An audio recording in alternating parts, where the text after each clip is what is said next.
Voilà mes amis, nous reprenons notre cours avec notre grand ami et notre maître, Monsieur Ababou.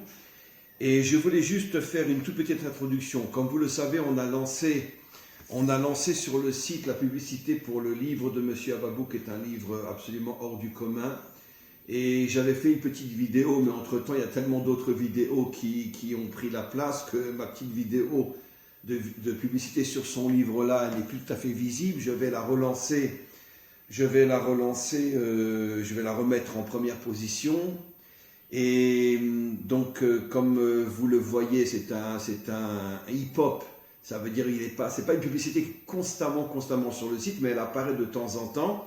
Et donc, vous appuyez sur la publicité, vous rentrez pour commander le livre, etc. Encore une fois, je vous conseille vivement d'acheter ce livre, qui est un livre extraordinaire, en deux parties. La première partie, plus sur la mondialisation, et la deuxième partie sur le conflit qu'il y avait eu dans la guerre qu'on a appelée en 2014 Tsuketan, quand il y a eu le conflit avec Gaza, qui correspond tellement à ce qui vient de se passer ces dernières semaines. Et encore une fois, je veux dire, comme nos maîtres nous disent, il n'est pas permis de faire trop de compliments devant la personne quand elle est présente. Donc il n'écoute pas, il s'est bouché les oreilles. Mais vraiment, c'est un livre extraordinaire que j'ai lu déjà moi aussi, et que beaucoup de personnes qui l'ont acheté et qui l'ont lu ont effectivement dit que c'était un livre extraordinaire. On vous prévient déjà que notre ami est en train de terminer un livre sur la Torah, sur le couple, sur la faute, qui sera bientôt diffusé aussi sur notre site. Et ça va être aussi, je pense, une grande merveille. Alors, en tous les cas, on va reprendre quelques extraits de ce livre-là. Et je voudrais poser une question très importante. Notre ami, donc, fait, on pourrait dire, un parallèle assez extraordinaire entre le corps humain et l'humanité tout entière. Et avec votre permission, je fais juste une introduction et je vous cède la parole. Si l'humanité tout entière acceptait de fonctionner selon le corps humain, alors ça serait finalement l'humanité de la délivrance finale, c'est-à-dire un corps sans maladie, où il y a énormément de parties différentes, mais chaque partie sait qu'elle a besoin de l'autre. Donc le respect de chaque partie. Qu'est-ce que c'est la maladie? Il y a une partie qui ne fonctionne plus en relation avec les autres, et ça fout tout le corps en l'air. Voilà. C'est exactement le schéma de l'humanité. L'humanité est malade. Depuis le début de l'histoire, l'humanité est malade, puisque chaque pays, chaque idéologie, chaque religion pense finalement être la seule vraie et refuse de s'associer aux autres. C'est ça la maladie du monde. Et le Mashiach, qu'est-ce qu'il va faire? Il va reconstruire l'humanité sur le modèle du corps humain, avec une infinité de différences, mais toutes dans l'unité. Voilà. Donc ça, c'est un point très très important que notre ami soulève. Et finalement, d'ailleurs, c'est la raison pour laquelle, d'ailleurs, il y a un verset que nos commentaires expliquent dans la Torah. Hachem dit « Ani Hachem Rofecha » « Je suis Hachem, mot à mot, ton médecin, ton guérisseur. » Et les commentaires posent une question, c'est pas notre guérisseur. Si on a besoin d'être guéri, on va chez un médecin. Alors, la réponse c'est parce que finalement, tout le problème de l'histoire humaine, c'est une maladie qui s'est infiltrée partout dans l'histoire humaine, comme dans le corps. Absolument. Et ce que Hachem va reconstruire avec la délivrance, c'est un corps libéré de toutes ces maladies. Absolument. Où tous les peuples accepteront de s'unir aux autres. Voilà. Est-ce qu'on peut vous laisser la parole et approfondir un petit peu cette notion? Bien, alors Rav, évidemment, d'abord bonjour. Évidemment, il y a une déstructuration du monde à partir de la faute dite originelle, l'Adam Arishon. Le serpent est rentré dans la féminité, dans le côté extérieur d'Adam Arishon, dans son attribut féminin, et a pénétré la femme pour atteindre l'homme. La femme étant bien supérieure à l'homme, en ayant réussi à pénétrer la femme, il fait tomber l'homme. Ça, c'est le principe de base. Jusqu'à aujourd'hui. Jusqu'à aujourd'hui. Les femmes sont beaucoup plus attaquées que l'homme. Jusqu'à aujourd'hui. Maintenant, ce qu'il faut comprendre, c'est que cette faute-là a déstructuré le monde. Le monde était construit auparavant, exactement comme vous dites, et comme je dis dans le livre, comme un corps humain. Il y avait les familles de la Terre avaient des fonctions. Fonction cœur, fonction foie, fonction rein, fonction cerveau, etc. Et chaque fonction était reliée et complémentaire aux autres. Bien sûr. Maintenant, la déstructuration faite par la semence, si vous voulez, négative du serpent, a entraîné tout simplement une déstructuration de ses fonctions, et à partir de ce moment-là, les nations se sont retrouvées seules et non plus réunies, et non plus unies, avec leurs fonctions, mais leur fonction qui a été brouillée par la souillure du serpent. C'est-à-dire qu'elles ne savaient plus du tout...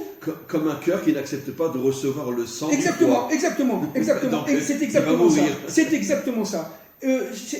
Et comme même le petit doigt ne va pas recevoir le sang du cœur parce que tout simplement il est autonome, et bien à partir de ce moment-là on ne peut plus attraper, on est malade. La maladie, qu'est-ce que c'est? C'est une déstructuration des fonctions, qui soit humaine à l'intérieur d'un corps ou universelle. D'ailleurs, dans le mot machala, il y a la racine chol ou halal qui veut dire vide.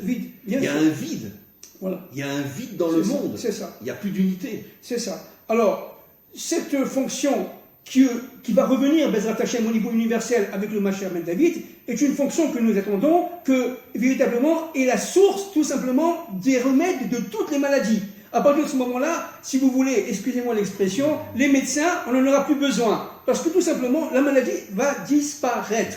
Et donc, on rentrera dans un monde de triathlète. Parce que l'unité est la plus grande de toutes les guérisons. Voilà, parce que l'unité est la plus grande de toutes les guérisons. Donc, dans ce couple-là, dans ce couple nation-Israël, il y a d'abord un problème très important.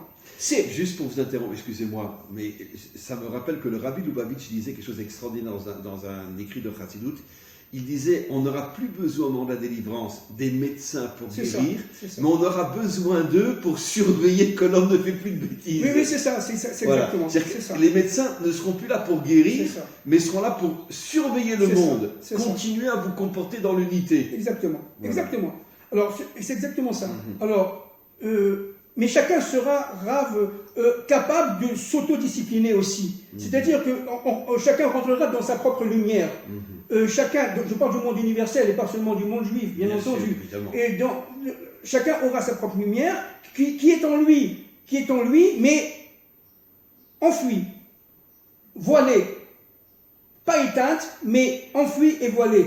Elle est éteinte pour les méchants, si vous voulez, pour ceux qui ont dépassé le 50e niveau d'impureté, mais elle est voilée. Alors, cette lumière va être resplendir avec le Mashiach Ben David, et ça, c'est le travail, si vous voulez, de la messianisation de la fin des temps de l'histoire avec la Torah de la délivrance. Maintenant, vous savez qu'il y a des nations qui sont dites féminines, et des nations qui sont dites masculines. Oui. À l'intérieur d'une nation qui est masculine, et aussi la féminité. Comme dans l'être humain, il y a le masculin et le féminin. Exactement. Et il y a des nations féminines qui ont aussi leur intériorité, qui peuvent être aussi, par exemple, masculin. Vous comprenez? Alors, qu'est-ce que c'est qu'une nation féminine? C'est une nation qui va réaliser. En vérité, dans chaque être, il y a une dimension. Nous, on a le masculin visible, mais il y a aussi une intériorité féminine. Absolument. Chez la femme, le féminin est visible, mais dans sa dimension intérieure, il y a du masculin aussi. Bien sûr. Et réciproquement. Que chaque être est complet. Exactement. Parce que tout le problème, c'est la constitution du Aleph, c'est-à-dire de l'unité intérieure. Et les nations, si vous voulez, évoluent, et la dynamisation de l'histoire évolue selon ses propres règles-là. C'est-à-dire, véritablement, la faute a été de séparer le côté féminin du côté masculin, y compris à l'intérieur même des nations. Donc, séparer l'intériorité de l'extériorité. Voilà. Séparer le monde d'en haut du monde d'en bas. Exactement. Séparer détruire le Aleph. Exactement. Et rentrer dans le bête. Bereshit, la première lettre. C'est pour ça que la Torah commence par le bête, pour nous faire comprendre qu'elle est là pour ramener le Aleph. Tout le travail de l'humanité, la dynamique de l'histoire, c'est de passer du bête au Aleph. Et d'ailleurs, dans le mot le père, la mère, les deux commencent par un Aleph. Exact. Abba, Ima. Pour bien nous faire comprendre que la véritable structure de la vie, puisque l'union du père et de la mère donne la vie, c'est en commençant par le Aleph. C'est ça. Si on n'a pas le Aleph, il n'y a pas de vie. C'est ça. C'est la mort. C'est ça. Exactement. Alors donc, si vous voulez, cet état universel d'après la faute, il y a une déstructuration des fonctions, une déstructuration de l'intériorité et de l'extériorité, masculin et féminin, et il y a surtout le fait que chaque nation s'est reconstituée à travers ses propres valeurs et croyait que ces valeurs étaient la dominante.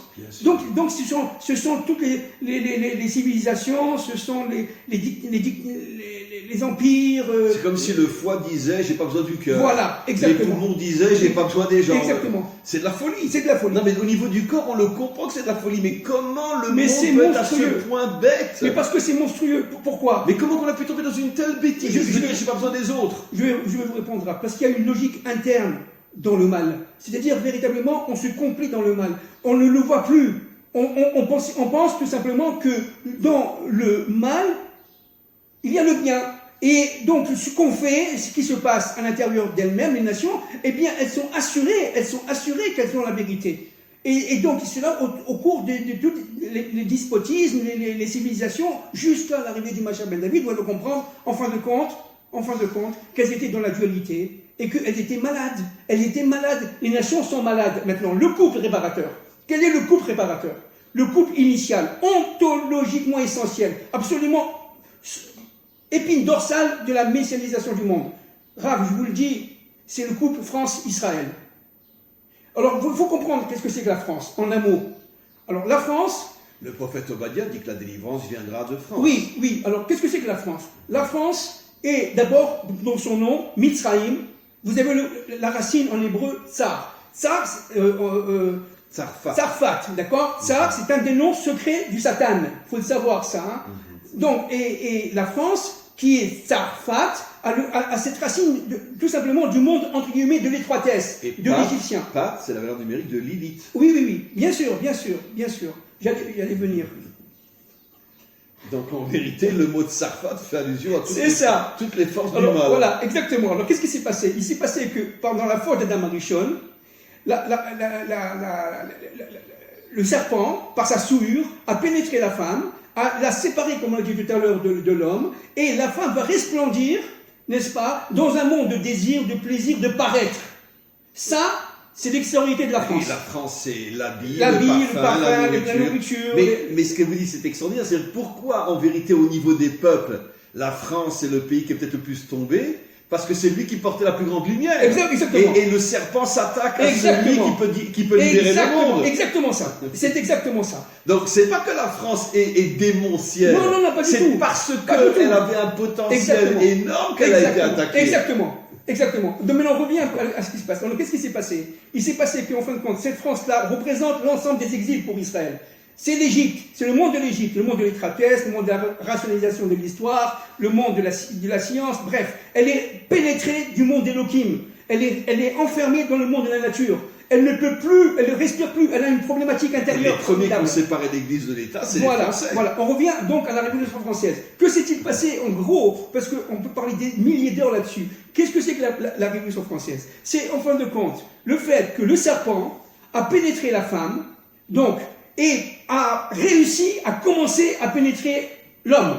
C'est-à-dire qu'à partir de ce moment-là, les forces de Nimrod de la laïcité, de la République, de liberté, égalité, fraternité, etc., c'est tout simplement, les forces de Nimrod se sont tout simplement enfuies dans la France et elles ont été développées d'une manière incroyable, événementielle, mais aussi dans la méta-histoire secrète au cours des derniers siècles. Et elles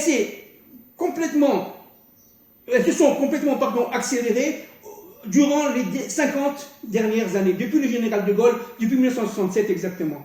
Qu'est-ce qui s'est passé? On comprend aussi pourquoi en Europe, le pays qui est en train de perdre le plus vite son identité. Oui, alors c'est pour ça. C'est la France. On va y venir. Avec toute l'immigration. Voilà. Alors qu'est-ce qui se passe? Parce que les forces contraires savent qu'il faut détruire la France. C'est ça. Alors c'est exactement ça. Alors il y a là-dedans une problématique de France, par rapport à elle-même. Elle est dans l'extériorité, le paraître. La femme qui veut jouir de la vie, des plaisirs, etc. C'est Marianne. Mais dans son intériorité, elle est... Le symbole de la Révolution française. Voilà. Elle est sur les pyramides avec les seins nus. Voilà, exactement. C'est exactement ça. Et Pas sur les pyramides, sur les barricades. Sur les barricades. Je me rappelle une histoire incroyable. J'étais à la Mutualité en 1968, Rav. j'étais jeune et j'étais déjà féru de cette histoire-là intérieure de la France, etc. Et je vois une jeune fille monter sur les barricades, se déshabiller et montrer sa poitrine devant tout le monde. Je suis la France! Ça, c'est quelque chose qui m'a, en 1968, ça c'est exactement quelque chose qui m'a complètement choqué à l'époque, parce qu'on était très prudes à l'époque. On ne voyait pas les femmes se déshabiller comme ça. Avant 68, c'est pas possible. Les femmes avaient les jupes, etc. En France, à Paris, c'était très difficile de trouver, à part certaines rues, etc. Et donc, ça m'avait complètement choqué. Le mai 68, c'est, si vous voulez, un pic du serpent. Vous voyez, c'est là où le serpent va commencer à resplendir. C'est-à-dire pourquoi? Parce que les forces de Nimrod intérieures de la France qui ont pénétré la France par le serpent, il y a eu une conjonction de forces du serpent et de Nimrod qui ont fait que véritablement la France a vu tout simplement ses points de repère se brouiller. Se brouiller.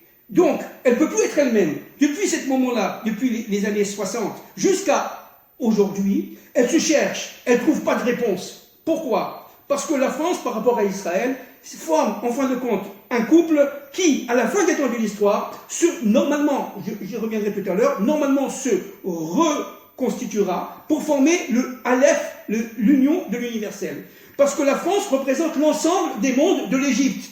Regardez, si vous voyez Paris, vous voyez Lille, vous voyez Paris, vous voyez Lyon, qu'est-ce que vous voyez? Au niveau des bâtiments, vous voyez les Grecs, les bâtiments grecs, les bâtiments romains, vous voyez l'obélisque égyptienne, etc. C'est-à-dire véritablement, la France porte en elle l'ensemble des forces de l'Égypte antique, mais sous sa forme moderne, qui est la laïcité. Et on le voit au niveau de l'immigration, qu'il y a des personnes du monde entier qui sont en France. Voilà. Alors, il y a donc cette problématique qui vient de la nuit des temps, et qui essaie, si vous voulez,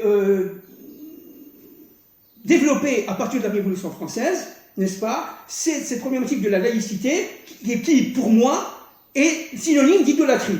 C'est-à-dire que la France est passée... La plus grande idolâtrie, c'est la laïcité, puisqu'ils sont prisonniers de tous les systèmes inventés par les hommes. Voilà, la France est passée, si vous voulez, de la fille aînée, entre guillemets, de l'Église, à tout simplement, une Marianne, excusez-moi, avec tout le respect que j'ai pour ce pays, parce que c'est un pays que j'aime beaucoup, j'ai vécu là-bas de très nombreuses années, une prostituée. Aujourd'hui, c'est la fille. Elle se donne. Aujourd'hui, c'est la fille aînée de la mosquée. Exactement. Elle se donne pour le pétrole, elle se donne pour l'argent, elle se donne pour tout. Mais toujours à cause du principe de Zélé ou Mazé. Voilà, les forces contraires font tout pour empêcher la lumière cachée à l'intérieur de la France de se dévoiler. Exactement. Alors, qui est la France par rapport, en un mot, qui est la France par rapport à Israël? La France, c'est le côté Chava qui a fait la faute, et sa fonction en tant que nation. En tant que nation, en tant que France, en tant que nation, et sa fonction absolue, universelle de la fin des temps de l'histoire, c'est de revenir à Chava avant la faute et d'épouser Israël. C'est-à-dire le couple Israël-France, c'est un couple qui est dans sa féminité, entre guillemets, France,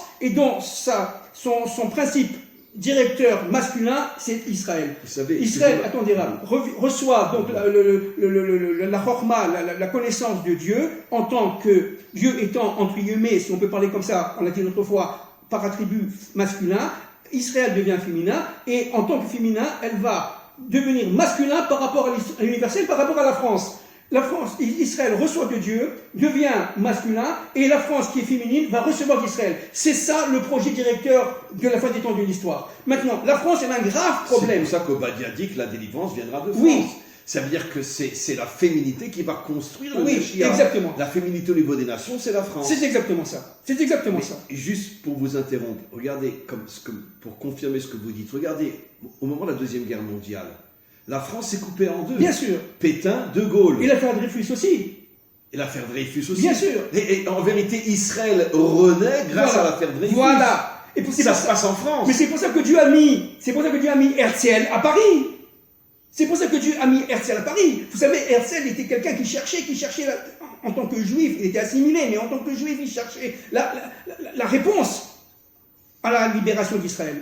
Il devenait fou, mais Dieu l'a mis dans la Bible. Qui est le philosophe français qui va complètement appuyer Dreyfus, J'accuse, qui c'était? Émile Zola. Émile Zola. Évidemment. Donc on voit que la France est partagée entre deux forces. Voilà. Entre une force de haine et une force d'amour. Exactement. La France était le pays qui avait le plus de résistants. Exactement. La France est un des pays qui a sauvé le plus d'enfants juifs pendant Exactement. Ma mère a été sauvée par un couple de paysans français. Bien sûr. Ça veut dire qu'il y avait les deux aspects. Évidemment. Ce sont des Français et non des Allemands qui ont pris les Juifs pour les mettre dans les camps de concentration. Exactement. Moi, mes grands-parents ont été arrêtés par des policiers français, non des policiers allemands. Exactement. Mais d'un autre côté, les mêmes Français ont sauvé des enfants qui ont été dans la résistance. Exactement. C'est-à-dire, on voit cette dualité incroyable. Voilà. Le bien et le mal. Voilà. C'est vraiment l'arbre du bien et du mal. Oui, absolument. Et vous m'avez vraiment pris l'idée que j'allais dire maintenant.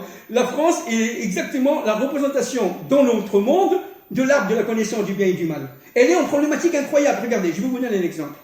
Je vais vous lire un texte de Bonaparte. Un texte qui est très très peu connu. Voilà ce que disait Bonaparte en 1799. Je vais le lire, c'est pas très long, mais écoutez, c'est quelque chose de fou pour vous montrer la problématique française. Proclamation à la nation juive. Proclamation à la nation juive. C'est lui qui a créé le consistoire, en fait. Oui. Attendez, regardez. Quartier général de Jérusalem. Il pensait arriver à Jérusalem, il n'est pas arrivé. Il passait à Akko, il est parti à Jaffa, à Akko, à Saint-Jean-d'Acre. Et de là, il a été obligé de repartir pour des raisons qui ne sont pas ici à propos. C'est trop long. Regardez. Premier floréal en 7 de la République française, 20 avril 1799. Bonaparte. Écoutez, c'est de la folie. Vous allez voir la problématique française. Commandant en chef des armées de la République française en Afrique et en Asie, aux héritiers légitimes de la Palestine. Israélites, nation unique que les conquêtes et la tyrannie ont pu, pendant des milliers d'années, priver de leur terre ancestrale, mais ni de leur nom, ni de leur existence nationale. Les observateurs attentifs et impartiaux du destin des nations, même s'ils n'ont pas les dons prophétiques d'Israël et de Joël, prophète, se sont rendus compte de la justesse des prédictions des grands prophètes qui, à la veille de la destruction de Sion, ont prédit que les enfants du Seigneur reviendraient dans leur patrie avec des chansons et dans la joie, que la tristesse et que les soupirs s'enfuiraient à jamais. Isaïe 35, 10. Je parle de Bonaparte. Regardez. Debout dans la joie, les exilés. Cette guerre, sans exemple dans toute l'histoire, a été engagée pour sa propre défense par une nation de qui les terres héréditaires étaient considérées par ses ennemis comme une proie offerte à dépecer. Je parle de Bonaparte. La Providence m'a envoyé ici avec une jeune armée guidée par la justice et accompagnée par la victoire. Mon quartier général est à Jérusalem, ça ne s'est pas fait, Raph, et dans quelques jours, je serai à Damas, dont la proximité n'est plus à craindre pour la ville de David. Héritier légitime de la Palestine. Regardez par rapport à ce qu'on vit aujourd'hui. On parle de Napoléon. Juste, n'oublions pas que Napoléon est corse. Oui. N'oublions pas que c'est le pays où on fuit le plus de juifs après l'Inquisition. Oui. Et que jusqu'à aujourd'hui encore, on dit qu'énormément de Corses sont d'origine juive. Oui, absolument. Donc peut-être que c'est son étincelle juive. Oui, bien sûr, évidemment. Est... Mais c'est toute la problématique de la France. Regardez. La grande nation qui ne trafique pas les hommes et les pays selon la façon de ceux qui ont vendu vos ancêtres à tous les peuples, Joël 4, 6, ne vous appelle pas à conquérir votre patrimoine. Non, elle vous demande de prendre seulement ce qu'elle a déjà conquis avec son appui, l'appui de la France, et son autorisation de rester maître de ces terres et de la garder malgré tous les adversaires. Levez-vous, Juifs! Montrez que toute la puissance de vos oppresseurs n'a pu anéantir le courage des descendants de ces héros qui auraient fait honneur à Sparte et à Rome. Maccabée 12, 15. Ça pleurait ce texte-là. Oui, absolument. Je vais faire un effort pour en tenir mes larmes. Regardez, il y a de quoi. Mais ce texte est connu. Non. Montrez que peut-être maintenant un peu plus, montrez que 2000 ans d'esclavage n'ont pas réussi à étouffer ce courage.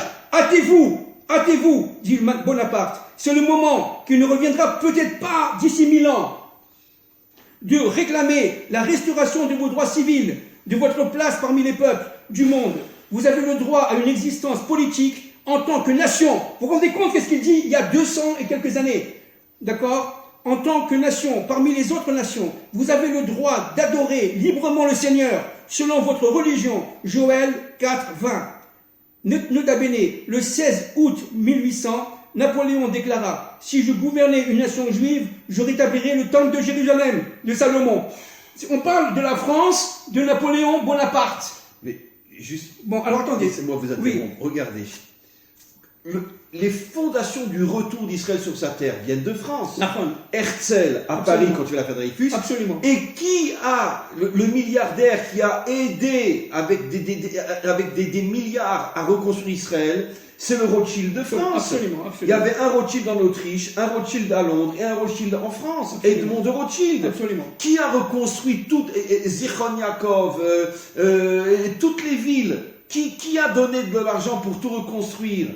Qui a reconstruit l'agriculture? C'était Edmond de Rothschild, un Parisien. La Galilée. Voilà, ni celui d'Angleterre, ni celui d'Autriche. Donc on voit que toute la reconstruction d'Israël sur sa terre vient de France. C'est pour ça que Herzl, lorsqu'il a vu que le rabbin de France, Zichrono Tzadik Livracha, d'accord, le grand rabbin de France, qui s'appelait monsieur... le grand rabbin de France de l'époque de... Bon, ça va me revenir. Eh bien... Il n'était pas très chaud. Et quand Napoléon a vu que les Juifs de France étaient très bien en France, écoutez bien ce que je vous dis, il a été extrêmement choqué.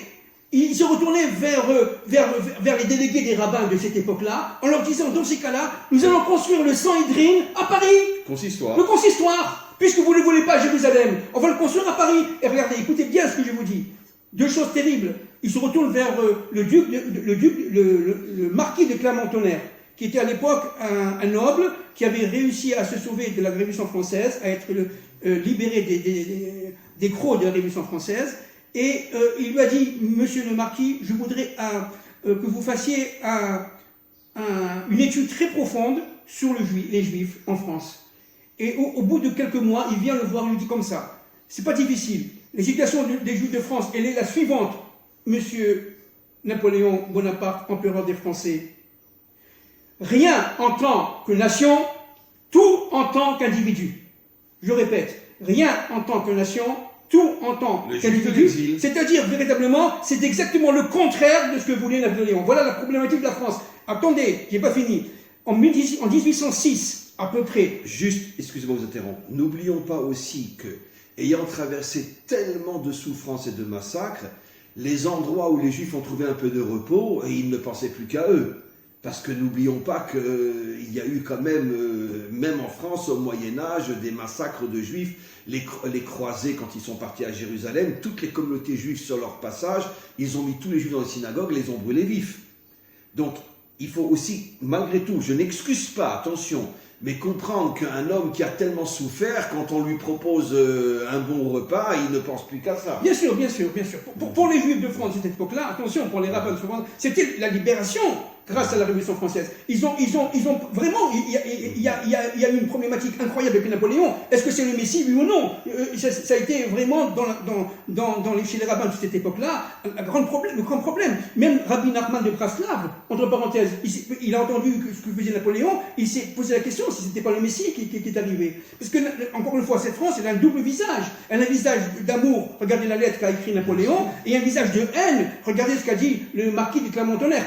L'affaire Dreyfus, qui est mis Zola d'un côté, et la corruption de l'autre. 50% des Français étaient avec Dreyfus, 50% étaient contre Dreyfus, et malheureusement, pendant la Shoah, il y a eu une indifférence incroyable, la même chose, 50-50. À peu près. Oui. Donc, si vous voulez, qu'est-ce que s'est passé? Alors, je reviens au duc de Berny en 1806. Napoléon a dit qu'est-ce qu'on fait dans ces cas-là, puisque les Juifs de France ne veulent pas reconstituer, les Juifs d'une manière générale, dans le monde entier de cette époque-là, ne veulent pas reconstituer la nation d'Israël en Palestine. À partir de ce moment-là, qu'est-ce qu'on fait? Alors il a dit la chose suivante au duc de Berny. Il a écrit une lettre. Il a dit la chose suivante: Monsieur le duc, il faut absolument favoriser l'assimilation des Juifs de France. Il faut que les mariages... Qui a dit ça? Napoléon. Après avoir vu la réaction des rabbins, etc., là, il a dit, dans ces cas-là, il faut qu'ils soient français. Alors on va accélérer par les mariages mixtes. Français de confession israélite. Voilà, par les mariages mixtes. On va tout simplement faire en sorte... Ça a été une loi dans le consistoire. Oui, voilà. Que sur 2 mariages juifs que faisaient, ils étaient obligés de faire un mariage mixte. Mais ça vient de la discussion entre l'échange de lettres à l'époque, évidemment, il n'y avait pas le téléphone. C'est pourquoi il s'est retourné comme ça? Si au départ il avait un tel amour pour la nation d'Israël, pourquoi après il veut assimiler les Juifs? Alors, encore une fois, pour 2 raisons. D'abord, il représente, lui, évidemment, l'empereur des Français de l'époque, n'est-ce pas? Il avait en lui cette double problématique de la France. Le serpent les forces de Nimrod qui apparaissaient avec la Révolution française, et surtout, il avait aussi cet amour. Cette lettre-là, elle vient du côté c'est amoureux. vraiment l'art de la connaissance Voilà, du bien et du mal. La France porte en elle cette problématique qui, jusqu'à aujourd'hui, vous avez vu par exemple pendant la 4ème République, juste avant l'arrivée du général de Gaulle en 58, vous avez eu vraiment des rapports extrêmement édifiants, extrêmement serrés. C'est la France qui a permis à Israël de créer la bombe atomique. Oui, ça se dit pas, mais bon. Oui, entre la France et Israël. Et regardez par exemple, je vous donne un exemple, le premier ambassadeur français à Tel Aviv s'appelait Pierre Gilbert. Pierre Gilbert a voulu absolument, qu'il n'était pas juif bien sûr, c'était un Français, Pierre Gilbert voulait absolument apprendre l'hébreu. Il ne parlait qu'hébreu avec les Israéliens. Pour vous donner une idée. Vous sachez que l'état-major israélien rentrait à l'école militaire à Paris comme si c'était à Tel Aviv. Mais jusqu'à la guerre des 6 jours, le plus grand pays allié d'Israël c'était la France. Donc la problématique de la France, elle est redoutable. Pourquoi? Parce que la France a été pénétrée par le serpent. La France a séparé son côté féminin du côté masculin. La France s'est laissée prise au piège de l'attrait, du désir, du paraître. Paris, ville de lumière, à la place de Jérusalem. De lumière obscure. Oui, bien sûr. Ville lumière par rapport à Jérusalem. Imaginez-vous, c'est une lumière obscurissante. C'est intéressant, la tour Eiffel. Qu'est-ce que veut dire le mot Eiffel en hébreu? Obscurité. Bien sûr. Voilà, exactement. Non, la tour de l'obscurité, bien sûr, traduit en hébreu. Mais bien sûr, mais vous savez ce que c'est que la tour Eiffel? C'est la tour de Babel qui revient. Mais évidemment. C'est la tour de Babel qui revient. Ils l'ont pas dit, mais tout le monde le comprend. Mais bien sûr, c'est le monde de Nimrod. Elle est arrivée à cette fameuse révolution industrielle aux environs du 1880 et quelques, n'est-ce pas, pour faire prendre conscience à l'âme universelle que la France, ça y est, a confisqué la mission d'Israël, Maintenant, la France va resplendir exactement comme a resplendi le monde de la faute, où Dieu était tout simplement dans son camp, certainement pas dans notre monde, et l'homme se voulait libre, L'homme se voulait libéré de tout joug divin. Ça, c'est la France d'après la Révolution française. Et donc, aujourd'hui... Donc, Nimrod. Oui, donc... La Révolution française, c'est Nimrod. Exactement. Ce sont les forces de Nimrod qui ont pénétré la France. Il y avait sans doute au départ, évidemment, une intention extraordinairement bonne et positive, mais tout de suite récupérée par le serpent. Regardez, bien sûr, regardez. Parce qu'ils se sont même attaqués à la noblesse et au bien clergé, sûr. Alors, à toute la dictature française. Alors, je vous explique. D'une manière extrêmement synthétique. C'est quelque chose que je connais très bien, que j'ai étudié ça très profondément à la Sorbonne. Je vous donne ça en quelques secondes. La Révolution française, c'est deux parties, si vous voulez. C'est une première partie, 1780, un peu avant, fin 88, 1788, 1993, d'accord, jusqu'à la mort de Louis XVI, le 21 janvier, n'est-ce pas? Cette révolution-là était une révolution populaire. Elle venait du cœur. Les gens n'en pouvaient plus. Et Madame Marie-Antoinette, la reine de France, qui a rencontré le Rida plusieurs fois. Oui. Un grand maître kabbaliste, parce que Marie-Antoinette était très très croyante. Elle était tous les jours. Il a été au palais. Oui, il a été plusieurs fois à Versailles. Et de quoi il parlait là? Ça, je le sais de sources sûres. Hein. Et de quoi il parlait? Il parlait de Kabbale. Et Louis XVI, le bon roi, comme on disait à l'époque, le bon roi Louis XVI, il n'était pas si idiot que ça. Il cherchait, il adorait les serrures. Mais regardez au niveau du Sod, vu de Jérusalem. Mais qu'est-ce qu'il cherchait? Il cherchait la clé de la délivrance. Parce que la France a cette problématique de la délivrance depuis la Révolution française. Il disait, mais attendez, ce qui se passe là, Louis XVI dans sa tête, il disait, mais c'est très grave. La France va perdre tout simplement, son essence même de vie. Elle va se donner aux forces du mal. Je cherche la clé. Tout le monde le prenait pour un malade, pour un désœuvré, Louis XVI, le bon roi, quoi. Mais ils n'ont rien vu. Il était extrêmement féru de sciences ésotériques. Il voulait comprendre pour sauver la France et sauver l'humanité. Il avait en lui cette double problématique qu'a eu Napoléon. Il y a un projet, mais le serpent m'a empêché de l'accomplir. Je ne sais plus qui je suis. Il y a des forces d'obscurité. À partir de 1793, c'est la guillotine. Et c'est quoi la guillotine, Rav? Vous avez compris? La séparation entre le haut et exactement. On va couper la tête du Youd. l'homme étant, comme on l'a dit de nombreuses fois, le corps en bas et la tête en haut. Exactement, c'est-à-dire véritablement de rentrer dans un monde d'obscurité, d'obscurantisme absolument éhonté, ontologiquement grave. La France est en danger tout simplement, de mort. Aujourd'hui, je le dis et je le précise.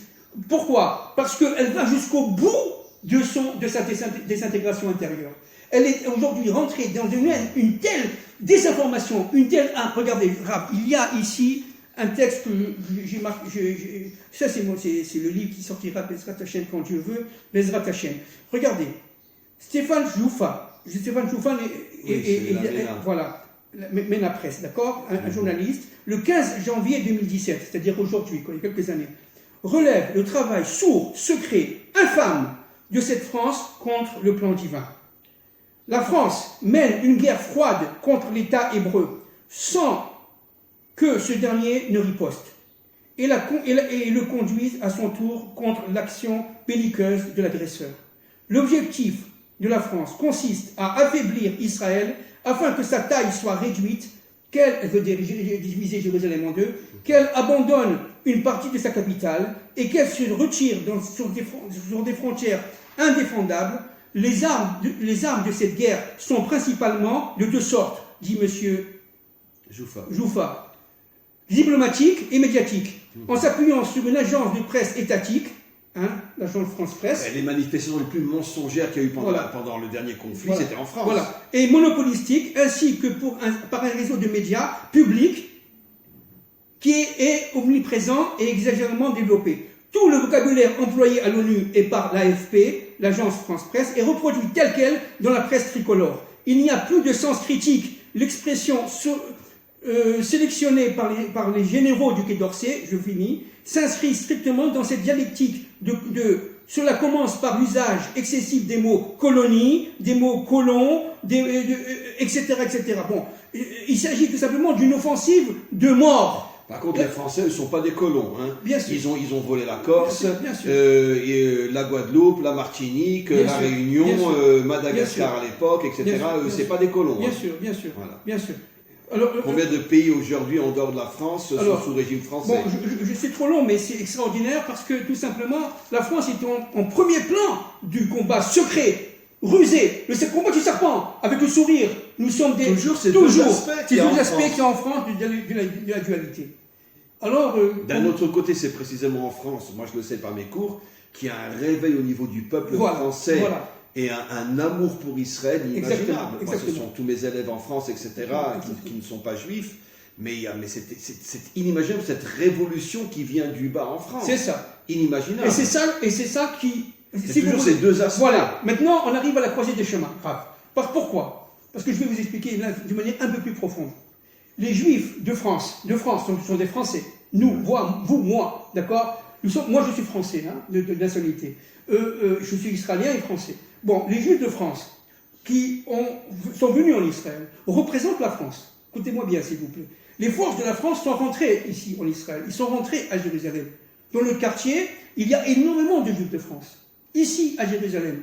Bien, il y en a à Netanya, il y en a à Ashdod, il y en a partout. La ville où il y a le plus de Français, c'est à Jérusalem. Bien sûr. Alors, pourquoi je dis ça? C'est très important. Parce que, en fin de compte, Dieu nous dit la chose suivante. Le couple France-Israël, écoutez-moi bien, grave, c'est très important. Le couple France-Israël, s'il ne fonctionne pas à la fin des temps de l'histoire, eh bien la France va se déstructurer jusqu'à disparaître en tant que France. Et je vais utiliser le côté France des Juifs d'Israël pour pouvoir faire la symbiose et faire sortir Adam Marichal. Obadiah, lorsque les Juifs reviendront de France, Ve'aïta Hashem Amloucha, Dieu retrouvera sa royauté. Voilà. Donc ça ne va pas nécessairement passer par le français, exact. Sauf on peut dire tous les Français au niveau du peuple qui se réveillent, qui sont les amis d'Israël. Mais en vérité, c'est le Juif français qui revient en Israël en ayant pris avec lui toute la lumière de la France. C'est ça, exactement. Mais en vérité, donc, c'est oui grâce à la France, parce que nous sommes porteurs de la lumière positive de la France. Oui, mais attention, la France qui reste là-bas, n'est-ce pas, elle est en danger mortifère, elle est en danger de mort. C'est ce que disent tous les Français aujourd'hui. Elle est en danger de mort. Que la France va disparaître. Grave, il risque d'avoir une guerre civile très très grave, très très monstrueuse. Pourquoi? Parce que tout simplement, la France est pénétrée par les forces de Nimrod depuis très longtemps, depuis plus de 200 ans, la Révolution française, et surtout, le serpent l'a conquis complètement. C'est-à-dire qu'elle est complètement désinformée, elle a perdu l'union des valeurs morales, toutes les morales françaises ont été inversées, et donc ce qui est vraiment mortifère et qui fait très très peur, c'est que moi personnellement, à aujourd'hui, je ne vois pas quelles sont les forces, disons, des élites françaises qui vont inverser le cours de l'histoire, à moins du réveil du bas. À moins du réveil du bois. C'est la seule chance que je donne. Le peuple est tellement endormi. Tous les peuples, même en Israël. Bien sûr. Les peuples sont tellement endormis par la dictature démocratique. Mais c'est évident. C'est évident. Donc, c'est pour ça que, véritablement, dans ce couple France-Israël, il y a une problématique qui est existentielle, qui vient ontologiquement de la création, qui vient d'Adam Rishon, qui vient de l'être universel. La France a voulu confisquer le programme d'Israël, elle a voulu seule régner sans Dieu, si vous voulez, laïque, sans Dieu. Disons que c'est exactement le problème, entre parenthèses, d'une certaine partie du christianisme. On est le nouvel Israël. C'est ça. La France a voulu devenir pour le monde le nouvel Israël. Voilà. Sur le plan politique, social, économique, et vous savez pourquoi? Parce que son ange protecteur, n'est-ce pas, a compris que déjà à la Révolution française, il y avait un début de messianisation du monde par Israël. C'est-à-dire que la France savait très profondément que le temps du retour d'Israël sur sa terre, d'où la lettre de Napoléon, n'est-ce pas, Bonaparte, savait que le temps était arrivé du retour. Et déjà, il y a plus de 220 ans. C'est-à-dire qu'ils n'est pas d'aujourd'hui. Mais ce qu'il faut comprendre, c'est que nous sommes arrivés aujourd'hui à la fin des temps de l'histoire. Dreyfus, c'est après Napoléon, l'affaire Dreyfus. Bien sûr, l'affaire Dreyfus, c'est 1895. Napoléon, je vous parle là, c'est 1799. Oui, l'affaire Dreyfus, c'est 100 ans après. L'affaire Dreyfus, c'est quelque chose d'absolument énorme. C'est un phénomène d'annonciateur de la fin des temps de l'histoire. L'infâme, un procès qui a été un procès en porte-pièce, exactement comme le procès contre Marie-Antoinette, entre parenthèses, et le roi Louis XVI, 100 ans auparavant, n'est-ce pas? Ce qui s'est passé avec l'affaire Dreyfus, c'est une honte. Et jusqu'à aujourd'hui, il a fallu 100 ans pour que l'armée française reconnaisse que c'était tout simplement un complot. Bien sûr. Il y a quelques années... Mais d'un autre côté, comme toujours quand ça concerne les Juifs, chaque mal est la matrice d'un bien. Voilà. Parce que Dreyfus amène Herzl. Voilà, exactement. Chez nous, on peut presque dire merci Hachem de nous mettre dans l'obscurité, parce que chaque obscurité, c'est la matrice d'un bien. C'est ça l'arbre de la connaissance. Du mal sort le bien. Et donc, ce qu'il faut comprendre une chose, c'est que s'il n'y avait pas cette affaire Dreyfus, Herzl n'aurait pas du tout écrit son livre L'État juif. Le soir même, il a commencé. D'ailleurs, c'est très incroyable.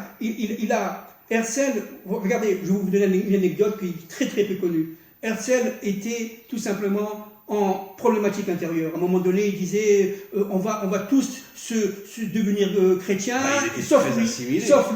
La plupart de ses enfants se sont convertis au catholicisme. Oui. C'est une chose horrible. Oui. Le fondateur du retour d'Israël, ses enfants se convertissent au catholicisme. Malheureusement. Donc mais ça prouve combien c'était des familles, on pourrait dire, qui sont le modèle de l'exil d'Israël, complètement déchiré. Sa femme l'a quitté, elle est partie à Bordeaux, dès qu'elle a compris qu'il avait en lui le sionisme. Il faut comprendre, hein. Donc, il a beaucoup souffert parce que c'est le juif déchiré par l'exil. Exactement. Alors, qu'est-ce qui s'est passé? C'est aussi l'arbre du bien et du mal. Exactement. Il portait en lui, Herzl portait en lui l'arbre du bien et du mal. Alors, qu'est-ce qui se passait? Il faisait tous les dimanches matins, pour ceux qui connaissent Paris, les Champs-Élysées, la Concorde, etc. Et il commençait à réfléchir. Et tout à coup, il commençait à entendre qu'il y avait une certaine affaire Dreyfus. Il était chroniqueur à l'Assemblée nationale française en tant qu'envoyé de la Nouvelle Presse autrichienne. La Nouvelle Presse. Et entre parenthèses, Herzl, le reconstructeur, sort d'Autriche. Hitler, le destructeur, sort d'Autriche. Bien sûr. C'est pas un Allemand, c'est un Autrichien. Bien sûr. C'est incroyable. Mais oui, attendez. C'est incroyable. Mais les accords d'aujourd'hui, par rapport à l'Iran et la bombe atomique, elles ont été signés à Vienne. Et la semaine dernière, il y a encore toujours aujourd'hui des accords secrets à Vienne. Et tout le monde sait que dès que l'Iran a la bombe atomique, elle tombera sur Israël automatiquement. Mais tout le monde le sait. Alors c'est terrible ce qui se passe, parce que cette volonté mortifère de la France de détruire Israël, secrètement, qui aujourd'hui, tout simplement, est arrivée à son paroxysme, va entraîner un point fondamental, c'est tout simplement la déstructuration de la France jusqu'à son risque de disparition. La France est la première qui va disparaître. Alors regardez, je reviens juste à cette histoire qui est extraordinaire. Regardez comment la main de Dieu dans l'histoire. Donc Herzl, nous sommes en 1895, à peu près, d'accord? Herzl, aux environs du mois de mars, à peu près. Herzl est très très soucieux du problème juif, etc. Il entend tout simplement des manifestations dire « Mort aux Juifs, vive la France, mort aux Juifs ». Nous sommes en 1895 à peu près, d'accord? À peu près, c'est ça. Eh bien, il se dirige vers où? Vers l'école militaire. Et il entend quelqu'un qui lui dit « Eh monsieur, vous voulez rentrer ?» Regardez la main de Dieu dans l'histoire. Il ne pouvait pas, lui, parce qu'il n'avait pas la carte qui lui permettait de rentrer. Les gardes, évidemment, les gardes français ont refusé qu'il rentre. Il a dit, j'ai un rendez-vous très urgent, je vous donne ma place. Et Dieu le met exactement en face de Dreyfus. Exactement en face. Il devient fou. Il entend mort aux Juifs, il entend vive la France détruira le judaïsme. Il entend des choses. Il disait, attends, c'est pas possible. Il est sorti. Je suis innocent de Dreyfus. Il est sorti de cette histoire complètement détruit de l'intérieur, perturbé, déstructuré. Pourquoi? Parce qu'il a dit, si la France, pays qui se dit républicain, démocratique, arrive à dire aujourd'hui, à notre époque, mort aux Juifs, c'est qu'il n'y a aucune solution que l'État juif. Ça, c'est cette prise de conscience de l'État juif vient de cette affaire Dreyfus que Dieu a mis en première loge Herzl. Il s'appelle Benjamin Zeev Herzl, pas comprendre. Et Benjamin est le seul des tribus d'Israël qui est né en Israël. Bien sûr. Le seul qui est né en Israël. Et des millénaires après, c'est un Benjamin qui parle du retour. Bien sûr. Et pourquoi c'est Zeev? Parce que l'emblème du loup, Zeev c'est loup, l'emblème de le territoire de Benjamin, c'est le loup. Bien sûr. C'est le loup. Il s'appelle Benjamin Zeev Herzl. C'est-à-dire qu'il porte en lui la Géoula chez les mains. C'était un hébreu en devenir. Et d'ailleurs, comme j'ai lu une fois un commentaire, Herzl, c'est l'ombre de la montagne. Absolument. Herzl. Absolument. De quelle montagne? La montagne de Sion. Bien sûr. Qui est dans l'ombre. Évidemment. Et donc, il porte en lui le nom de l'exil. Exactement. Herzl, Exactement. La montagne de Sion est dans l'ombre. Exactement, c'est très fort. Ça, je ne savais pas, c'est très fort. C'est très très fort. C'est extraordinaire. C'est-à-dire que Dieu... C'est-à-dire que Benjamin va ramener la lumière à la montagne de Sion. Oui, mais à partir de Paris, la prise de conscience ne se fait pas à Jérusalem. Parce que tout est venu de la France. Tout vient de la France. Et Obadiah l'a dit il y a des millénaires. Voilà, exactement. Tout viendra de France. Exactement. Donc, ce couple France-Israël, qui malheureusement, et Israël attend quoi? Que la France fasse sa propre réparation intérieure, qu'elle soit elle-même. Mais c'est pour et ça elle n'arrive que pas. vous l'avez dit, le Nachash est attaqué à la femme pour faire tomber l'homme. C'est ça. Le Nachash attaque à la France pour faire tomber Israël. Exactement. Mais la France, elle est prise par les gros, par le venin du Nachash, elle n'a pas la capacité. Et Israël attend. Jusqu'à quand? Jusqu'à l'arrivée du Mashiach ben David.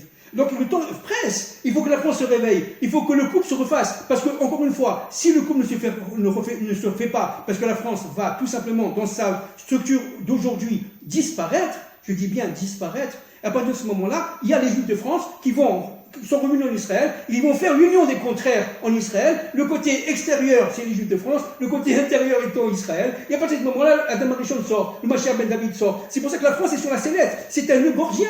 Nous sommes véritablement à la veille des temps, d'une histoire qui est tout simplement pour la France mortifère. Il faut qu'elle se réveille le plus vite possible. Les Français le savent. Et les Français commencent à le comprendre.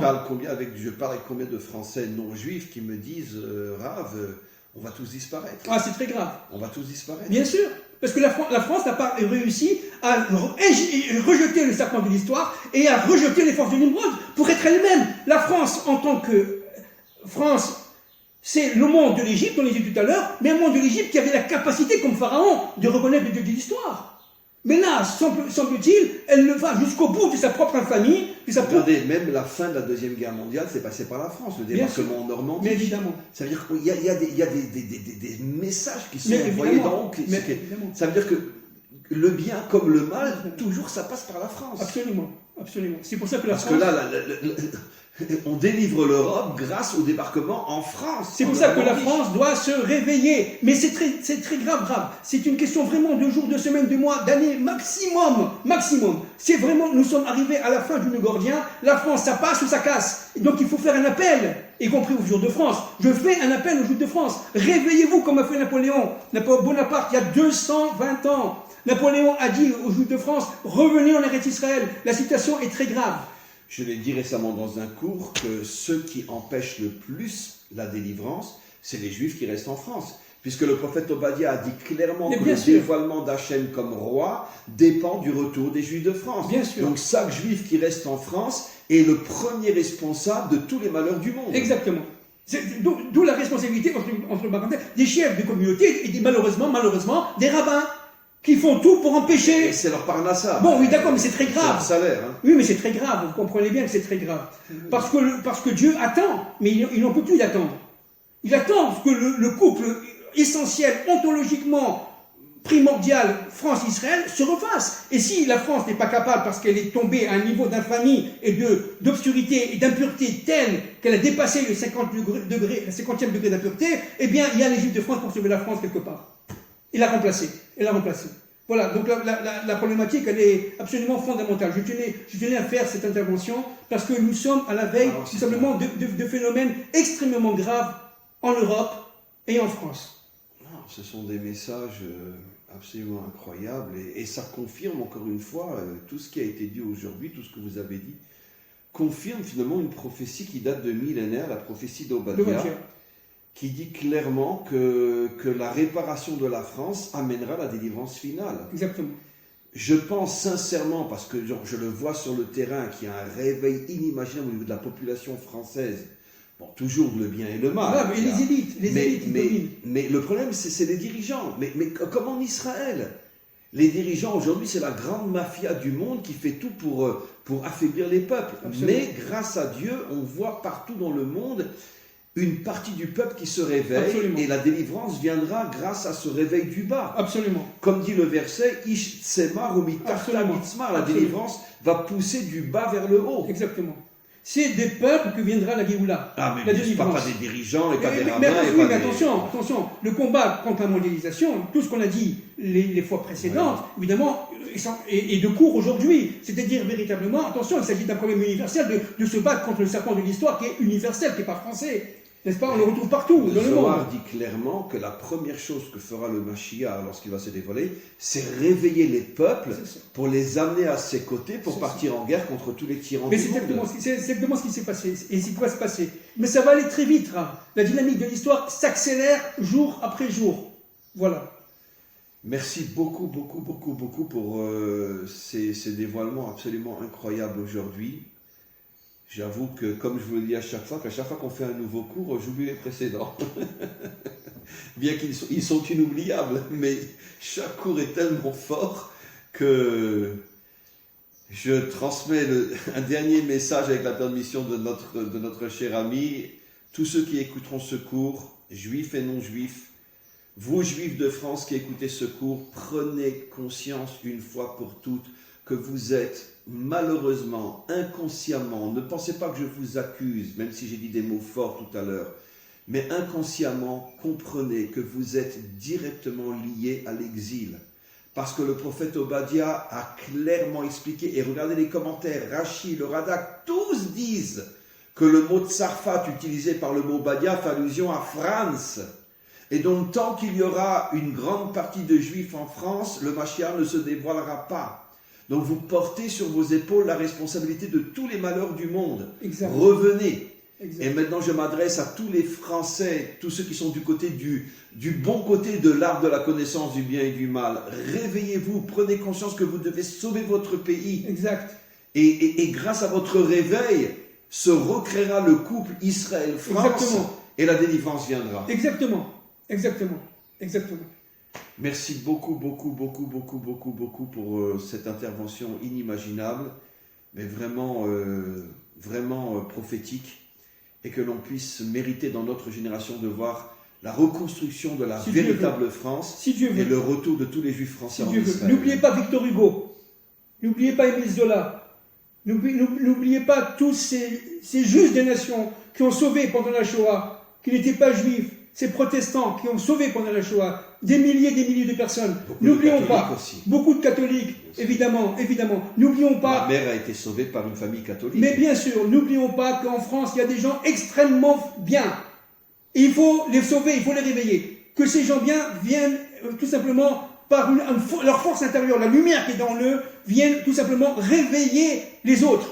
De manière à ce que ce mouvement-là puisse sauver la patrie, France, malgré tout, qu'on aime. Bien sûr. Merci beaucoup, beaucoup.